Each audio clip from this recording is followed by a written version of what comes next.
প্রিয় ভক্তগণ, জয় শ্রীকৃষ্ণ।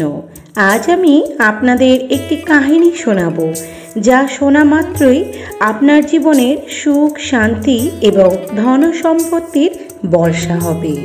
ভক্তগণ, একটি জঙ্গলে একটি টিয়া এবং একটি ময়না পাখি প্রেমপূর্বক একসাথে থাকত। তাদের মধ্যে অনেক প্রেম ছিল। একদিন একটি কথা নিয়ে টিয়া এবং ময়নার মধ্যে ঝগড়া হয়ে গেল।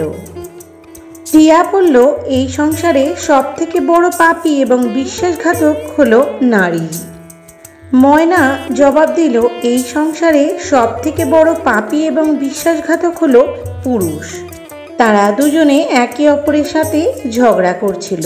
তারপর তারা তাদের ঝগড়ার সমাধানের জন্য শ্রীকৃষ্ণের কাছে গেল আর নিজেদের কথা বলল। শ্রীকৃষ্ণ টিয়াকে বললেন, তুমি কেন বললে যে নারীরা পুরুষের তুলনায় অপেক্ষাকৃত বেশি পাপী এবং বিশ্বাসঘাতক হয়ে থাকে? আপনি যদি এই কাহিনী শুনছেন তো সবটা শুনুন। এই কাহিনী অর্ধ সম্পূর্ণ রেখে যাবেন না, কারণ এই পবিত্র কাহিনী সম্পূর্ণ শুনলে মনের সমস্ত ইচ্ছা পূর্ণ হবে। তাই এই কাহিনী সম্পূর্ণ শুনুন। আর আপনি যদি শ্রীকৃষ্ণের ভক্ত হন তাহলে ভগবান শ্রীকৃষ্ণকে কখনোই অসম্মান করবেন না। টিয়া তখন শ্রীকৃষ্ণকে বলল, প্রভু, আমি আপনাকে একটি কাহিনী শোনাতে চাই, যার থেকে আমি প্রমাণ করতে পারবো যে নারীরা পুরুষদের তুলনায় অপেক্ষাকৃত বেশি পাপী এবং বিশ্বাসঘাতকতা করে থাকে। শ্রীকৃষ্ণ বললেন, ঠিক আছে, তুমি কাহিনী বলো। তখনই মা রুক্মিণী সেখানে এলেন। তিনি বললেন, প্রভু, আমিও এই কাহিনী শুনতে চাই। তখন ভগবান শ্রীকৃষ্ণ বললেন, ঠিক আছে, বসো। তারপর টিয়া ভগবান শ্রীকৃষ্ণ এবং মা রুক্মিণীর সামনে কাহিনী শোনাতে লাগলো। তখন ভগবান শ্রীকৃষ্ণ বললেন, ঠিক আছে, বসো। তারপর টিয়া ভগবান শ্রীকৃষ্ণ এবং মা রুক্মিণীর সামনে কাহিনী শোনাতে লাগলো। একটি রাজ্যে অগ্রসেন নামে রাজা রাজত্ব করত। তার 4টি পুত্র ছিল। তারা প্রত্যেকে খুব সাহসী এবং প্রতাপশালী ছিল। কিন্তু সবথেকে বড় পুত্র, যার নাম চন্দ্রসেন ছিল, তিনি শুধুমাত্র প্রতাপশালী নন, খুব সুন্দর দেখতে ছিলেন। তার স্ত্রী চন্দ্রপ্রভাও খুব সুন্দর এবং রূপবতী ছিলেন। সে নিজের স্ত্রীর থেকে অন্য কাউকে বেশি সুন্দরী ভাবত না। একদিন রাজা অগ্রসেন তার পুত্র চন্দ্রসেনের কোনো একটি কথায় রেগে গিয়ে তাকে রাজ্য থেকে বেরিয়ে যাওয়ার আদেশ দিল। রাজার এই আদেশ শুনে সবাই এই কথায় চিন্তিত হয়ে গেল। তারপর চন্দ্রসেন নিজের মহলে গেল এবং উদাস হয়ে গেল। চন্দ্রসেনকে উদাস দেখে তার স্ত্রী জিজ্ঞাসা করল, প্রাণনাথ, আপনি উদাস কেন? আপনি এত দুঃখী কেন? রাজকুমার হয়েও আপনি এত চিন্তিত কেন? তখন চন্দ্রসেন ভাবতে লাগলো, আমি অনেক খারাপ কাজ করেছি। আর সে তার নিজের সমস্ত কথা তার স্ত্রীকে বলল। এই সময় তার স্ত্রী অজ্ঞান হয়ে গেল। তখন দাসীরা চন্দ্রপ্রভার ওপর গোলাপ জলের ছিটে দিল। তারপরে তার জ্ঞান ফিরল। জ্ঞান ফিরে চন্দ্রপ্রভা তার স্ত্রী চন্দ্রসেনকে বলল, আপনিও আমাকে ছেড়ে অন্য প্রদেশে চলে যাবেন। আমি আপনাকে ছাড়া কিভাবে বাঁচব? আমিও আপনার সাথে যাব। এখন রাজকুমার চন্দ্রসেন বলল, তুমি আমার সাথে কিভাবে যাবে? কারণ অন্য প্রদেশে বিভিন্ন রকম সমস্যা হবে। আর তুমি নরম এবং কোমল মনের, মহলে থাকা নারী, তুমি কিভাবে এই দুঃখ কষ্ট সহ্য করবে? তারপর রাজকুমার চন্দ্রসেনের কথা শুনে তার স্ত্রী চন্দ্রপ্রভা বলল, প্রিয়তম, যত দুঃখ অন্য প্রদেশে আসবে, আমরা একসাথে থাকলে তার সমস্ত সুখ বলে মনে হবে আমার।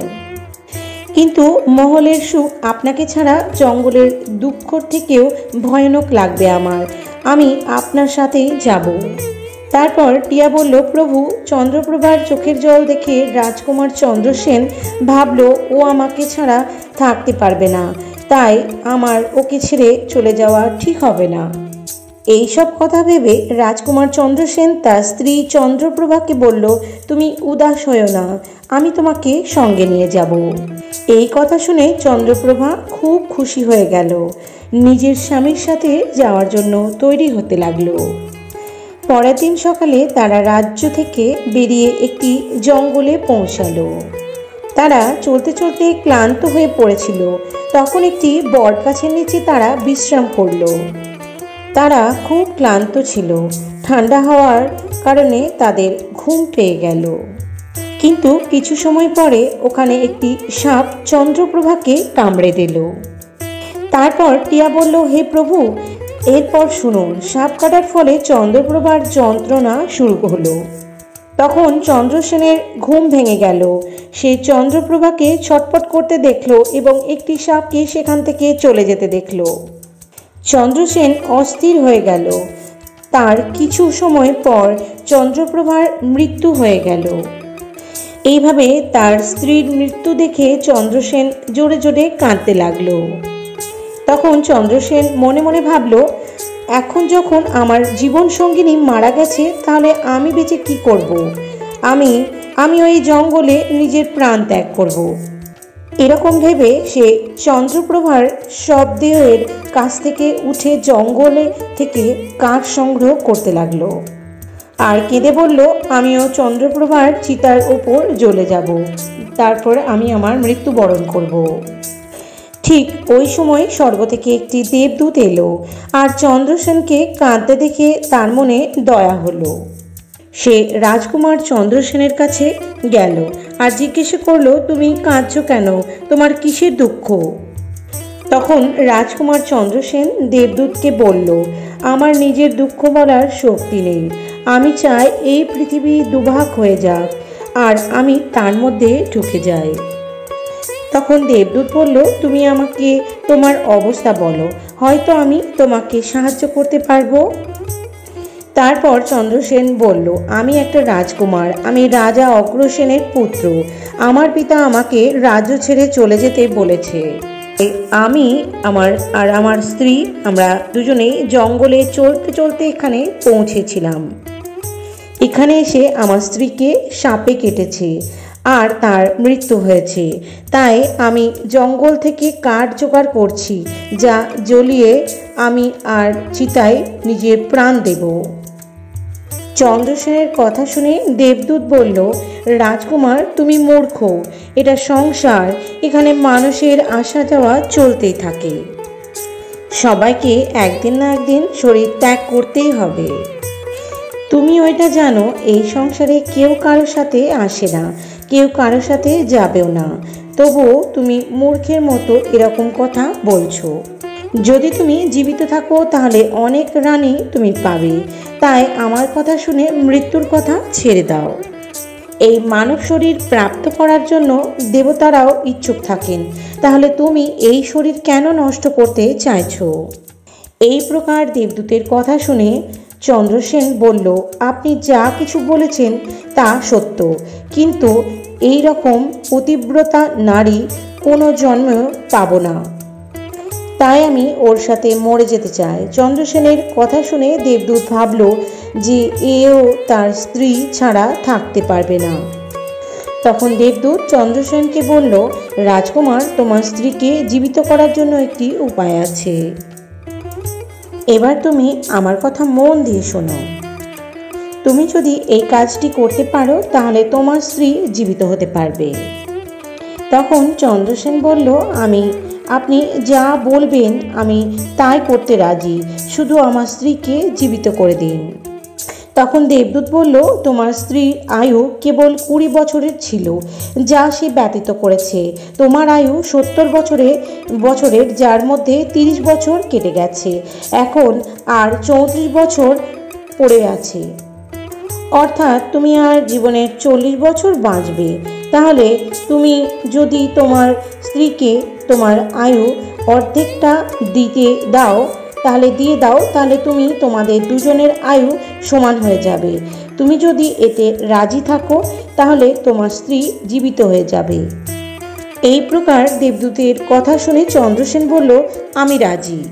তখন দেবদূত চন্দ্রসেনের হাতে জল দিল এবং 20 বছর ধরে চন্দ্রসেনের স্ত্রীর পায়ে জল ঢালার প্রতিজ্ঞা করল।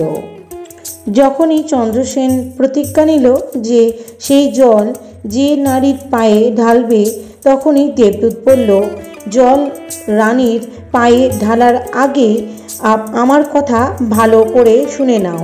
এর মধ্যে একটি গুপ্ত রহস্য আছে। কিন্তু এখন তুমি তোমার স্ত্রীকে চাও, কিন্তু ভবিষ্যতে যদি তুমি তোমার স্ত্রীকে আর না চাও তাহলে তুমি তোমার সংকল্প বা প্রতিজ্ঞা ফেরত নিতেও পারো। আর যখন তুমি এই সংকল্পটি ফেরত নিয়ে নেবে তখনই তোমার স্ত্রীর তৎক্ষণাৎ মৃত্যু হবে। আর একটি কথা সর্বদা মনে রাখবে, এই সংকল্পটি ফেরত নেওয়ার কথা কখনোই তোমার স্ত্রীকে বলবে না, না হলে তুমি তোমার সংকল্পকে কখনোই ফেরত নিতে পারবে না। সবসময় মনে রাখবে, জীবনে কিছু কথা অনেক সময় লুকিয়ে রাখা উচিত, কারণ কখনো কখনো এই কথাগুলি কাজে আসতে পারে। তারপর এসব বলার পর সে রানীর সামনে না এসে দেবদূত সেখান থেকে চলে গেল। চন্দ্রপ্রভা জ্ঞান ফিরে এলো। তখন চন্দ্রসেন তাকে বলল, তুমি ঘুমিয়ে পড়েছিলে আর খুব ক্লান্ত ছিলে, তাই আমি তোমাকে ঘুম থেকে ডাকিনি। এই প্রকার চন্দ্রসেন তার স্ত্রীর কাছ থেকে সব কথা লুকিয়ে গেল, যে তার স্ত্রীকে সাপে কেটেছিল আর সে মারা গিয়েছিল, আর তাকে জীবিত কিভাবে করলো। এসব কিছু রাজকুমার তার স্ত্রীর কাছ থেকে লুকিয়ে রেখেছিল। তখন এবার তারা দুজনেই এগিয়ে গেল। কয়েকদিন পরে তারা দুজনেই একটি সুন্দর স্থানে পৌঁছালো। সেখানে একটি ভিক্ষুকের কুটির ছিল। তারা যখন কুটিরের কাছে পৌঁছলো তখন দেখতে পেলে একটি যুবক ভিক্ষুক সেখানে বসে সাধনা করছে। তারা দুজনেই খুব ক্লান্ত ছিল, তাই তারা ভিক্ষুকের কাছে বসে পড়ল। সেই সময় রাজকুমার তার স্ত্রীকে বলল, রানী, আমার খুব জল তেষ্টা পেয়েছে, আমি কুয়োতে গিয়ে জল খেতে যাচ্ছি। যদি তোমার তৃষ্ণা পেয়ে থাকে আমি তোমার জন্য জল আনবো। তখন রাজকুমারের কথা শুনে চন্দ্রপ্রভা বলল, আমার জল তৃষ্ণা পায়নি, আপনি জল খেয়ে আসুন। এরপর চন্দ্রসেন জল খাওয়ার জন্য একটি লম্বা দড়ি নিয়ে কুয়োর দিকে গেল। যখন রাজকুমার জল খেতে গেল তখন রানী চন্দ্রপ্রভা সেই ভিক্ষুকের দিকে তাকালো। চন্দ্রপ্রভা ভিক্ষুকের সৌন্দর্য দেখে মোহিত হয়ে গেল, অর্থাৎ তার প্রেমে পড়ে গেল। তখন সে ভিক্ষুককে বলল, হে সাধু, আপনি এখানে খুব খুশিতেই থাকেন। ভিক্ষুক বলল, হ্যাঁ, তুমিও এখানে আমার সাথে থাকতে পারো, কিন্তু তোমার স্বামী তো তোমার সাথে আছে, তাহলে আমি কিভাবে তোমার কাছে রাখবো, তোমাকে আমার কাছে রাখবো। এরপর চন্দ্রপ্রভা ভিক্ষুকের সামনে তার প্রেম লীলা প্রকট করল। তখন ভিক্ষুক বলল, আমি একটি উপায় বলছি, যে তোমার স্বামী যে কুয়োতে জল খেতে গেছে সেই কুয়োতে তাকে ঠেলে ফেলে দাও, তারপর যা হবে দেখা যাবে। তখন ভিক্ষুকের কথা শুনে চন্দ্রপ্রভা বলল, ঠিক আছে, আমি এইরকমই করব। এরই মধ্যে রাজকুমার চন্দ্রসেন জল খেয়ে চন্দ্রপ্রভার কাছে এলো। তখন চন্দ্রপ্রভা বলল, এখন আমার জল তৃষ্ণা পাচ্ছে, আমাকে কুয়োর কাছে নিয়ে গিয়ে আমার তৃষ্ণা মেটাও। তখন রাজকুমার বলল, আমি তোমাকে আগেই জিজ্ঞাসা করেছিলাম, তখন তুমি বারণ করলে। ঠিক আছে, তোমার যদি সত্যিই জল তৃষ্ণা পেয়ে থাকে আমি তোমার জন্য জল আনছি। চন্দ্রসেন জল আনতে গেল। তখন চন্দ্রপ্রভাও তার সাথে গেল। সে বলল, আমিও তোমার সাথে যাব।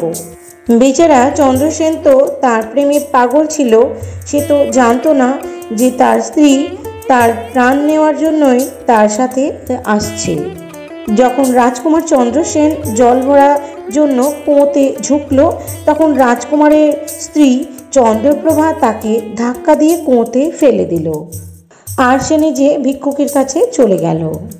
ভিক্ষুক সেই রানীকে নিয়ে একটি রাজ্যে গিয়ে থাকতে শুরু করলো। এখানে দুজনে খুব খুশিতে থাকতে লাগলো। ভিক্ষুক চন্দ্রপ্রভাকে এমন নাচ গান শেখালো যে তার নৃত্যকলার জন্য সে বিখ্যাত হয়ে গেল। ধীরে ধীরে সেই রানী পুরো শহরে প্রসিদ্ধ হয়ে গেল। এইভাবে চন্দ্রপ্রভার নৃত্যকলার দরুন ভিক্ষুক লক্ষ লক্ষ টাকা উপার্জন করতে লাগলো। চন্দ্রপ্রভাও সেই ভিক্ষুকের সাথে খুব খুশিতে থাকতে লাগলো। যে সময় চন্দ্রপ্রভা তার স্বামী চন্দ্রসেনকে কুয়োতে ধাক্কা দিয়েছিল, তখন ভাগ্যক্রমে কুয়োতে একটি দড়ি ঝুলছিল। এর দ্বারা চন্দ্রসেন সেই দড়িটিকে ধরে ফেলেছিল এবং সেটা ধরে সে কুয়োতে ঝুলছিল। ঈশ্বরকে স্মরণ করে সে বলল, এটাই কি আমার ভালোবাসার প্রতিদান? কিছু সময় পর একদল যাযাবর সেখান থেকে যাচ্ছিল। তাদের মধ্যে একটি যাযাবরের দড়ি নিয়ে কুয়োতে জল তুলতে লাগলো। তখন চন্দ্রসেন সেই দড়িটি ধরে নিল। যাযাবর এটি দেখে অবাক হয়ে গেল আর জিজ্ঞাসা করলো, তুমি কে?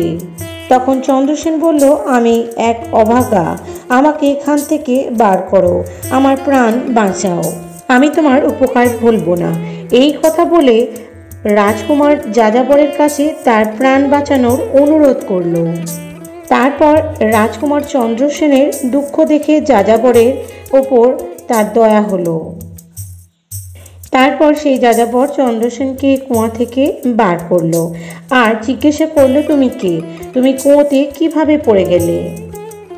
তোমার এমন অবস্থা কিভাবে হলো? তখন চন্দ্রসেন বলল, ভাই, আমি আমার অবস্থা কিভাবে তোমাকে বলবো? যা সমস্যা আমার সাথে হয়েছে তা যেন কারোর সাথে এমনটা না হয়। তখন চন্দ্রসেন বলল, যদি তুমি জানতে চাও আমার সাথে কি হয়েছে, তাহলে আমি আমার কাহিনী তোমাকে বলছি, শোনো। আমি একজন রাজকুমার। আমার পিতা আমাকে রাজ্য থেকে বার করে দিয়েছে, তাই আমি আমার প্রিয় স্ত্রীর সাথে একটি জঙ্গলে পৌঁছে গিয়েছিলাম। আমি আমার স্ত্রী একে অপরকে খুব ভালোবাসতাম। জঙ্গলে একটি সাপে আমার স্ত্রীকে কেটেছিল, যার ফলে তার মৃত্যু হয়ে গিয়েছিল। আমি যখন আমার স্ত্রীর কারণে মৃত্যুবরণ করতে যাচ্ছিলাম, তখন একটি দেবদূত আমার ওপর দয়া করলো এবং আমার আয়ুর 20 বছর আমার স্ত্রীকে দেওয়ার পর তাকে পুনর্জীবিত করেছিল। তারপর আমরা সেই জঙ্গল থেকে এগিয়ে একটি স্থানে পৌঁছালাম, যেখানে একটি ভিক্ষুকের কুঠির ছিল। আমার তৃষ্ণা পেয়েছিল, আমি জল খেতে গেলাম। যখন আমি ফেরত এলাম, তখন আমার স্ত্রী আমাকে বলল তারও জল তৃষ্ণা পেয়েছে। তাই আমার স্ত্রী আমার সাথে কুয়োতে জল খেতে এলো। আমি কুয়ো থেকে জল তুলছিলাম, তখনই আমাকে পিছন থেকে ধাক্কা দিল। কুয়োতে ঝুলতে থাকা একটি দড়ি ধরে নিয়েছিলাম, যার কারণে আমি কুয়োতে পড়ে যাইনি। আর যখন আপনি এখানে এলেন, তখন আপনার থেকে সাহায্য চাইলাম। এরপর আপনি আমাকে কুয়ো থেকে বার করলেন। তারপর টিয়া বলল, প্রভু, এভাবেই রাজকুমার তার দুঃখের কথা সেই যাযাবরকে বলল। আর এরপর চন্দ্রসেন তার দুঃখের কথা বলে চুপ হয়ে গেল। অন্যদিকে যাযাবর রাজকুমারের কথা শুনে দুঃখী হয়ে বলল, তুমি চিন্তা করো না, ভগবান খুব দয়ালু, তিনি তোমাকে অবশ্যই সাহায্য করবে। আর তুমি যদি চাও তাহলে কিছুদিন আমাদের সাথে থাকতে পারো। রাজকুমার চন্দ্রসেন সেই যাযাবরদের সাথে থাকতে রাজি হয়ে গেল। তারপর তাদের সাহায্যে সে ওই রাজ্যে পৌঁছালো যেখানে তার স্ত্রী চন্দ্রপ্রভা ও সেই ভিক্ষুক থাকছিল। সেই রাজ্যকে দেখে চন্দ্রসেন যাযাবরদের বলল, আমার ইচ্ছা তোমার কিছুদিন এই রাজ্যে থাকো। তখন যাযাবর বলল, ঠিক আছে, তুমি যেমন চাও, আমাদের কোনো অসুবিধা নেই। তারপর রাজকুমার চন্দ্রসেন যাযাবরের কাছে বিদায় নিয়ে সেই রাজ্যে এলো আর নিজের কাজের খোঁজে চারিদিকে ঘুরতে লাগলো। কিছুদিন পরে রাজকুমারের কঠিন পরিশ্রম দেখে একটি ব্যবসায়ী তাকে তার কাজে রেখে দিল। এইভাবেই রাজকুমার চন্দ্রসেন সেই ব্যবসায়ীর কাছে থাকতে আরম্ভ করলো।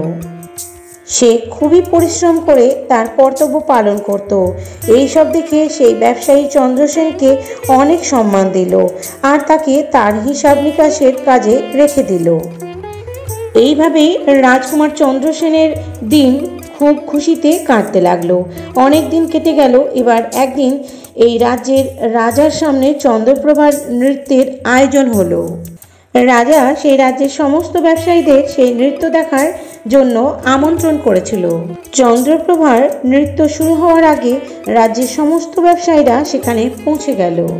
চন্দ্রসেনও সেই নৃত্য দেখার জন্য অনেক প্রশংসা করেছিল, সেই নৃত্যকারের অনেক প্রশংসা করে শুনেছিল। সেও ভাবলো আরও এই নৃত্য অবশ্যই দেখা উচিত, সেই কারণে তাই সেও ব্যবসায়ীর সাথে রাজার দরবারে পৌঁছে গেল। চন্দ্রপ্রভার অপসরাদের মতো নৃত্য করলো এবং খুব সুন্দর গান গাইল। তার গান শুনে মহলের সমস্ত লোক অবাক হয়ে গেল আর অনেকে তাকে উপহার দিল। এছাড়াও রাজ্যসহ প্রজারা তার অনেক প্রশংসা করল। রাজকুমার চন্দ্রসেন তার হাতের একটি হীরার আংটি চন্দ্রপ্রভাকে উপহার হিসেবে দিয়ে দিল। এরপরে চন্দ্রপ্রভা সেই আংটিটি চিনতে পারল আর মনে মনে ভাবল, এ তো অনেক বড় আশ্চর্য, আমার স্বামী বেঁচে আছে, আরও এখানে এসেছে, তাহলে এ তো এবার আমাকে ছাড়বে না, আমাকে কিছু করতে হবে যাতে ও মারা যায়। মনে মনে ভাবল, এবার আমি এখানকার রাজাকে একটি সুরেলা গান এবং একটি নৃত্য করে দেখাবো, যার দরুন তিনি খুশি হয়ে আমাকে কিছু চাইতে বলবে। তখন আমি রাজার আদেশ নিয়ে তাকে অর্থাৎ চন্দ্রসেনকে মৃত্যু দিয়ে দিতে বলবো। এরপর চন্দ্রপ্রভা একটি সুরেলা গান ও নৃত্য করে দেখালো। চন্দ্রপ্রভার গান ও নৃত্য দেখে রাজা খুব খুশি হলো আর চন্দ্রপ্রভাকে বলল, আমি তোমার গান ও নৃত্যতে খুব খুশি হয়েছি, বলো তুমি কি চাও। তখন চন্দ্রপ্রভা বলল, আপনি যদি আমার গান ও নৃত্য দেখে প্রসন্ন হয়ে থাকেন তাহলে সর্বপ্রথমে আমাকে প্রতিজ্ঞা করুন যে আমি যা চাইব সেটাই আপনি আমাকে দেবেন। তারপর চন্দ্রপ্রভা বলল, এই রাজসভাতে একটি চোর আছে, আমি চাই আপনি তাকে মৃত্যুদণ্ড দিন। রাজা বলল, তুমি সেই চোরকে আমার সামনে আনো। চন্দ্রপ্রভা চন্দ্রসেনের হাত ধরে টেনে তাকে রাজার সামনে নিয়ে এলো। রাজা তার সৈন্যদের আদেশ দিল, এই চোরকে জল্লাদের কাছে নিয়ে যাও আর ফাঁসি দিয়ে দাও। সেই সময় চন্দ্রসেনের ব্যবসায়ীও সেখানে পৌঁছালো। সে ভয় পেয়ে চন্দ্রসেনের কাছে গেল আর জিজ্ঞাসা করলো, তুমি এই নর্তকীর অর্থাৎ চন্দ্রপ্রভার কি জিনিস চুরি করেছো যার কারণে সে তোমাকে মারতে চাইছে? চন্দ্রসেন বলল, মালিক, আমি কিছু চুরি করিনি, আপনি শুধু রাজাকে এই দুটি কথা বলে দিন যার দ্বারা আমার প্রাণ বাঁচাতে পারে। এবার চন্দ্রসেনের ব্যবসায়ী চন্দ্রসেনের কথা শুনে তার আরও বন্ধু ব্যবসায়ীদের কাছে গেল আর সবাই মিলে আলোচনা করলো। তারা সিদ্ধান্ত নিল, রাজা যদি ন্যায় বিচার না করে তাহলে আমরা এখান থেকে চলে যাব। আর এইভাবেই সমস্ত ব্যবসায়ী রাজার কাছে গিয়ে বলল, রাজা, আমাদের মনিব চন্দ্রসেনের কোনো দোষ নেই, নির্দোষ, কিন্তু আপনি তবুও তাকে মৃত্যুদণ্ড দিয়েছেন আর সে আপনাকে দুটি কথা বলতে চায়, আপনি দয়া করে তার দুটি কথা শুনুন। তারপরেও যদি আপনার মনে হয় ও দোষ করেছে তাহলে ওকে ফাঁসি দিয়ে দিন। কিন্তু সে বলতে চাইছে আমার মৃত্যুর আগে রাজা যেন আমার দুটি কথা শোনে। ব্যবসায়ীদের কথা শুনে রাজা বলল, ঠিক আছে, মনিবকে আনো। চন্দ্রসেনকে রাজার সামনে আনা হলো। রাজা বলল, তুমি যা বলতে চাও আমার সামনে বলো। তখন চন্দ্রসেন বলল, মহারাজ, আমি কি দোষ করেছি যার কারণে আপনি আমার হত্যার আদেশ দিয়েছেন? তখন তার কথা শুনে রাজা বলল, তুমি এই নর্তকীর জিনিস চুরি করেছো।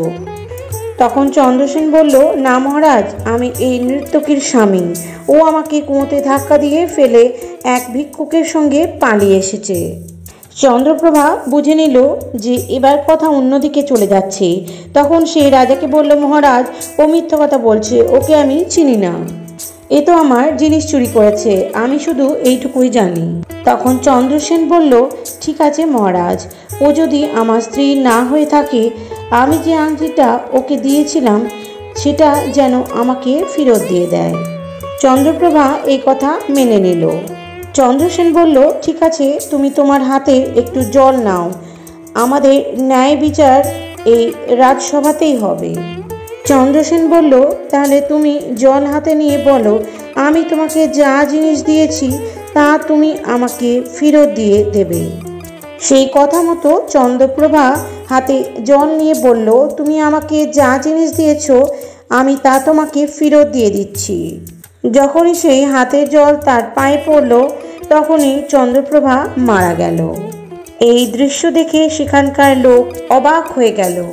রাজা এসব দেখে চিন্তিত হয়ে চন্দ্রসেনকে বলল, এসব কি হয়ে গেল, সত্য কি, আমাকে বলো। তখন রাজকুমার চন্দ্রসেন নিজের কাহিনী বলতে শুরু করলো। নিজের জীবনের সমস্ত কাহিনী খুলে বলল, তার রাজ্য ছাড়ার কথা এবং এখনো পর্যন্ত হওয়ার সব ঘটনা রাজাকে খুলে বলল। রাজা সব কিছু শুনে চন্দ্রসেনকে জড়িয়ে ধরল, নিজের পুত্রীর বিবাহ চন্দ্রসেনের সাথে দিয়ে দিল। টিয়া বলল, প্রভু, আমি এই কাহিনীটি শুনেছি, তাই আমি নারীদের ঘৃণা করি। তাই আমি বলি যে নারীরা পুরুষদের তুলনায় অধিক পাপী এবং বিশ্বাসঘাতক হয়ে থাকে। এই কাহিনীটি সবাইকে অবাক করে দিল। মা রুক্মিণী বললেন, প্রভু, আমার মনে হয় টিয়া সত্য কথা বলছে। কিন্তু সমস্ত নারীর মধ্যে কিছু নারী ভালো, সংস্কারী, সৎ এবং পতিপরায়ণ হয়ে থাকে। কিন্তু পুরুষদের মধ্যেও এমন অনেকেই আছে যারা পাপী এবং বিশ্বাসঘাতক। তখন ভগবান শ্রীকৃষ্ণ বললেন, ময়না, তুমি বলো, তুমি এই কথাটি কিভাবে প্রমাণ করবে। ময়না বলল, আমিও একটি কাহিনী শোনাবো যার দ্বারা স্পষ্ট হবে যে নারীর তুলনায় পুরুষেরাও বেশি পাপী এবং বিশ্বাসঘাতক হয়ে থাকে। একটি গ্রামে একটি পরিবার থাকতো যারা খুব বড়লোক ছিল। সেই ধনী অর্থাৎ বড় ব্যবসায়ীর পুত্র একটি অদ্ভুত প্রকারের ব্যক্তি ছিল। তার পুত্র এমন জুয়ারি ছিল যে জুয়া খেলে সে ব্যবসায়ী তার সম্বন্ধে ভেবে ভেবে চিন্তিত হয়ে পড়ত। একদিন তার পুত্র জুয়া খেলছিল আর তার পিতার মৃত্যুর হয়ে গেছিল, তবুও সে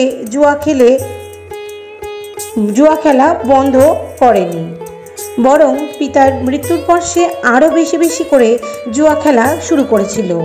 আর সব কিছু হেরে গিয়েও সে গ্রাম ছেড়ে অন্য গ্রামের একটি ব্যবসায়ীর কাছে পৌঁছালো আর তাকে বলল, আমার খুব জল তৃষ্ণা পেয়েছে, আমাকে এক গ্লাস জল দেবে। তখন ব্যবসায়ী সেই যুবকটিকে বলল, তুমি কি কাজ করো, কোথা থেকে এসেছো? তার উত্তরে সেই যুবকটি বলল, আমি একটি ব্যবসায়ী আর এখান থেকে যাচ্ছিলাম, ভাবলাম একটু জল খেয়ে যাই। তখন সেই ব্যবসায়ীটা জিজ্ঞাসা করলো, তুমি কি ব্যবসা করো? তখন যুবকটি বলল, ব্যবসা করার সময় আমার সমস্ত জিনিস সমুদ্রে ডুবে গেছে, তাই আপনি যদি আমাকে কিছু সাহায্য করেন তাহলে ভালো হবে। ব্যবসায়ী সেই ছেলেটির কথা শুনে তার কথায় ফেঁসে গেল।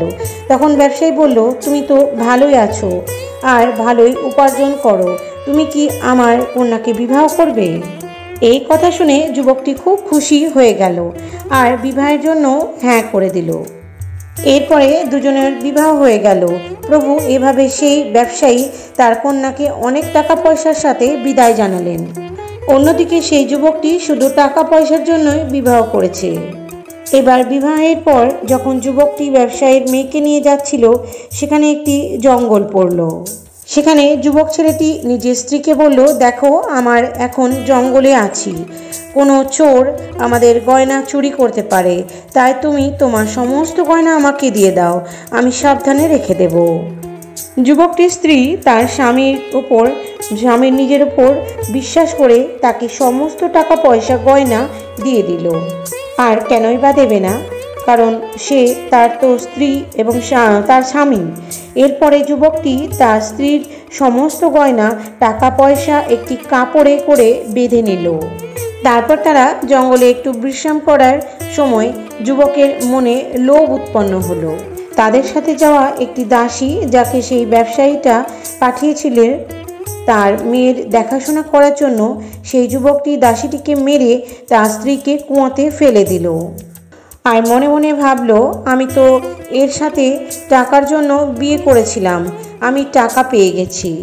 সে ভাবলো তার স্ত্রী জলে ডুবে মারা যাবে। এইটা ভেবে সে যুবকটি ওখান থেকে চলে গেল। কিন্তু তার স্ত্রী মারা যায়নি এবং কুয়ো থেকে বেরিয়ে আসার জন্য সে চিৎকার করতে লাগলো। কুয়োর কাছ থেকে একটি লোক যাচ্ছিল। যখন সে একটি মহিলার আওয়াজ শুনতে পেল। সে সেই মহিলাটিকে কুয়ো থেকে বাইরে বের করে আনলো। তারপর কুয়ো থেকে বেরোনোর পর মহিলাটি তার সমস্ত ঘটনা সেই ব্যক্তিটিকে বলল। ওই ব্যক্তিটি সেই মহিলাটিকে তার পিতার বাড়িতে পৌঁছে দিল।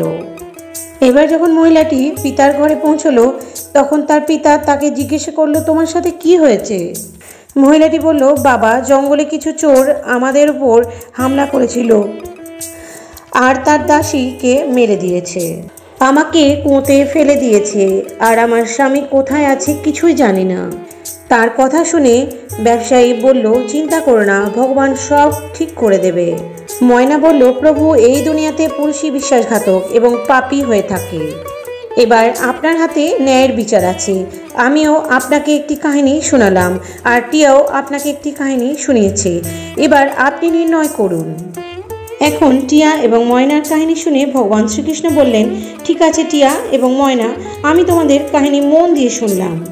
এবার আমি নির্ণয় করব এই সংসারে পুরুষ এবং নারীদের মধ্যে কে সব থেকে বেশি পাপী এবং বিশ্বাসঘাতক হয়। এটা আমার কাছে স্পষ্ট হয়ে গেছে। ভগবান শ্রীকৃষ্ণ উত্তর দিলেন, নিঃসংকোচেই এটাই সত্য যে মানুষের ভাবনা মনুষ্যত্বের থেকেও নিচে নেমে যেতে পারে। সেই রকম ব্যক্তি সব থেকে বেশি পাপী এবং বিশ্বাসঘাতক হয়ে থাকে, সেটা নারী হোক বা পুরুষ। মানুষদের কোনো রকম পাপ করার আগে ভাবতে হবে, এটা করা কি সঠিক হবে। পাপী আর বিশ্বাসঘাতক হওয়ার জন্য কোনো জাতের প্রয়োজন হয় না, তা মানুষের ভাবনা এবং কর্মের ফলে হয়ে থাকে। প্রিয় ভক্তগণ, বাস্তবে মানুষের ভাবনা মনুষ্যত্বের নিচেও নেমে যেতে পারে, আর সেটাই মানুষকে পাপী এবং বিশ্বাসঘাতক বানিয়ে দেয়। এই ভিডিওটি বলার সময় যদি কোনো ভুল ত্রুটি হয়ে থাকে তাহলে আমি ক্ষমা প্রার্থী। আশা করব আপনারা এই ভিডিওটি ভালো লেগেছে।